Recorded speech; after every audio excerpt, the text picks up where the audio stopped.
샬롬 반갑습니다. 이 시간에는 시편 107편 두 번째 말씀으로 우리가 은혜를 나누고자 합니다. 자, 시편 107편 23절에서 29절의 말씀은 어떤 말씀입니까? 이제 그 제자들이 바다에서 배를 띄웠을 때 이제 광풍이 일어나서 이제 배가 곧 뒤집히려고 했을 때 예수님께서 바다야 잠잠하라 라고 표현했던 그 상황이 기록되어진 이유가 무엇입니까? 바로 시편 107편에서 예언된 그 메시아가 바로 예수님인 것을 제자들에게 교육하고 가르치기 위한 목적으로 그 기적과 이적을 행하신 것이죠. 그래서 예수님의 그 기적과 이적의 행하심은 구약에 예언된 대로 행하신 것이죠. 그렇죠? 그런 말미암아서 구약에 예언된 메시아가 바로 자신인 것을 증명하고 있는 것이죠. 그래서 저희가 평안함을 인하여 기뻐하는 중에 여호와께서 저희를 소원의 항구로 인도하신도다. 소원의 항구가 어디입니까? 하나님 나라이며 천국이며 하나님의 왕인 그 나라인 것이죠. 즉 예수님께서 통치하시는 그 나라인 것이죠. 이 통치하는 나라는 이 땅에서 이루어지는 것이 아니신 것이죠. 영적으로 이끌어 가시는 하나님 나라인 것이죠.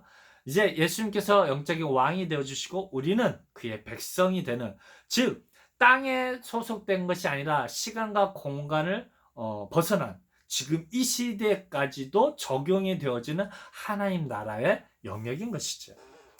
그래서 우리를 어디로 인도하십니까? 소원의 항구로, 하나님 나라로, 천국으로 우리를 인도하고 계신다라는 것이죠. 여호와의 인자하심과 인생에 행하신 기이한 일을 인하여 그를 찬송할지로다. 그렇죠? 계속해서 반복해서 그 기이한 행적을 찬송하라라는 것이죠. 즉 이제 예수님께서 그 일을 행하신다라는 것이죠. 그 기이한 일이 무엇입니까? 죽음으로 끝나지 않냐고 부활하셔서 성령으로 우리 함께 하신다라는 것이죠. 우리가 죽음을 두려워하지 않는 이유가 무엇입니까? 우리 주님께서 부활하셨던 것처럼 우리가 반드시 죽음 이후에 부활의 생명이, 영원한 생명이 우리를 기다리고 있다라는 것이죠. 백성의 회에서 저를 높이며 장로들의 자리에서 저를 찬송할지로다. 여호와께서는 강을 변하여 광야가 되게 하시며 샘으로 마른 땅이 되게 하시며 그 거민의 악을 인하여 오토로 연밭이 되게 하시며. 그렇죠? 이게 무엇입니까? 철저하게 이스라엘 민족들의 죄상을 표현하고 있는 것이죠. 그래서 이제 그들의 악인 것이죠. 그들의 악이 무엇입니까? 철저하게 예수님에 대하여서 악을 행하고 있다라는 것이죠. 악한 꾀를 내고 있다라는 것이죠. 그로 말미암아서 그들은 이제 그들의 신앙 행위로는 결단코 죄사함을 받을 수도 없고 그들의 신앙 행위로는 열매를 받을 수가 없다라는 것이죠. 또 광야를 변하여 멋이 되게 하시며 마른 땅으로 샘물이 되게 하시고. 그렇죠? 철저하게 마른 땅으로 이제 뭐가 되게 합니까? 이제 생명이 되게 한다라는 것이죠. 그래서 그게 어떤 표현입니까? 물이 변화해서 포도주가 되게 한다라는 것과 동일한 표현인 것이죠. 철저하게 이 물리적 화학적 변화까지도 일으킨다라는 것이죠. 철저하게 이제 우리의 심령을, 이제는 그 마른 광야 같은 우리의 심령을 이제 생명이 풍성한 이제 하나님의 그 나라로 이끌어 주신다라는 것이죠. 푸른 풀과 푸른 시냇물이 이제 가득한 그것으로 우리를 영적으로 인도해 주시겠다라는 것이죠. 줄인 자로 거기 거하게 하사 저희로 거할 성을 예비케 하시며. 그렇죠? 하나님이 거하시는 예루살렘 성인 것이죠. 하나님이 왕이 되시는 그 거룩한 성전이 있는 그 예루살렘 성으로, 하나님 나라로, 천국으로 우리를 인도하신다라는 것이죠. 밭에 파종하며 포도를 재배하여 소산을 칠케 하사. 그렇죠? 이 소산이 무엇입니까? 우리 주님으로 말미암은 소산은 바로 생명나무의 과실인 것이죠. 영생인 것이죠. 그렇죠? 또 복을 주사 저희를 크게 번성케 하시고 그 가축이 감소치 않게 하실지라도. 그렇죠? 우리에게 주신 복으로 말미암아 우리가 어떻게 됩니까? 크게 번성한 것이죠. 우리로 말미암아서 우리가 증가하는 복으로 말미암아 하나님의 믿는 사람들이 그만큼 번성케 되어지고 많아진다라는 것이죠. 다시 압박과 곤란과 우환을 인하여 저희로 감수하여 비굴하게 하시는도다. 여호와께서는 반백들에게 능욕을 부으시고 길 없는 황해에서 유리케 하시나. 그렇죠? 철저하게 그들을 뭐하게 합니까? 심판하게 한다라는 것이죠. 그렇죠?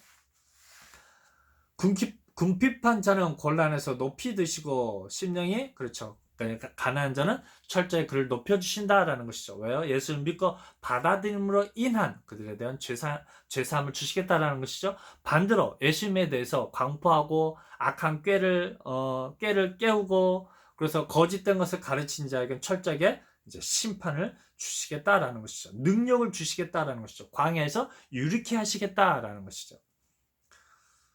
정직한 자는 보고 기뻐하며 모든 악인은 그 가족을 양무리 갖게 하시나니. 그렇죠. 그 가족을 양무리처럼 예수님께서 목자장이 되어 주셔서 그 양무리를 이끌어 가신다라는 것이죠. 정직한 자는 보고 기뻐하죠. 이제 예수님을 믿고 따르는 행위가 이 땅에서 윤리적인 정직함과 똑같다라는 것이죠. 정직한 행위다라는 것이죠. 그래서 이 정직한 자는 그것을 보고 기뻐한다라는 것이죠. 우리 주님을 보고 기뻐하고 이제 믿지 않는 자들에 대한 심판을 기뻐한다라는 것이죠. 모든 악인은 자기 입을 봉하리로다. 지혜 있는 자들은 이 일에 주의하고 여호와의 인자하심을 깨달으리로다. 그렇죠? 철저하게 지혜 있는 자들만 이 기이한 일들을 알게 되고 이 시편에서 하시는 말씀을 알게 되고 깨닫게 된다라는 것이죠. 이 광풍을 잠잠케 하시는 그 예수님을 알게 되고 깨닫게 된다라는 것이죠. 그래서 결국은 예수님의 제자들 성령 하나님께서 함께 하셨을 때, 그 예수님께서 구약에 예언된 그 바로 메시아였구나 라면서 이제 사복음서를 짓고 서신서를 지어서 이스라엘과 온 유대와 사마리아 땅끝까지 예수님의 증인이 되었던 것이죠. 이 시대도 저와 여러분들에게 동일하게 말씀하고 계시는 것이죠. 너희는 솔로몬이 하나님께 받았던 그 지혜를 받으라라는 것이죠. 그래서 우리 예수님을 온전히 깨달아 알아서 그 주님으로 인해서 우리 마음속에 풍성하게 솟아나는 그 생명샘물로 우리는 예수님의 양이 되어서 예수님을 따라갈 수 있는 그래야 해서 우리 주님으로 말미암아 풍성한 기쁨과 찬양을 들을 수 있는 저와 여러분이 되시기를 주님의 이름으로 부탁드립니다. 감사합니다.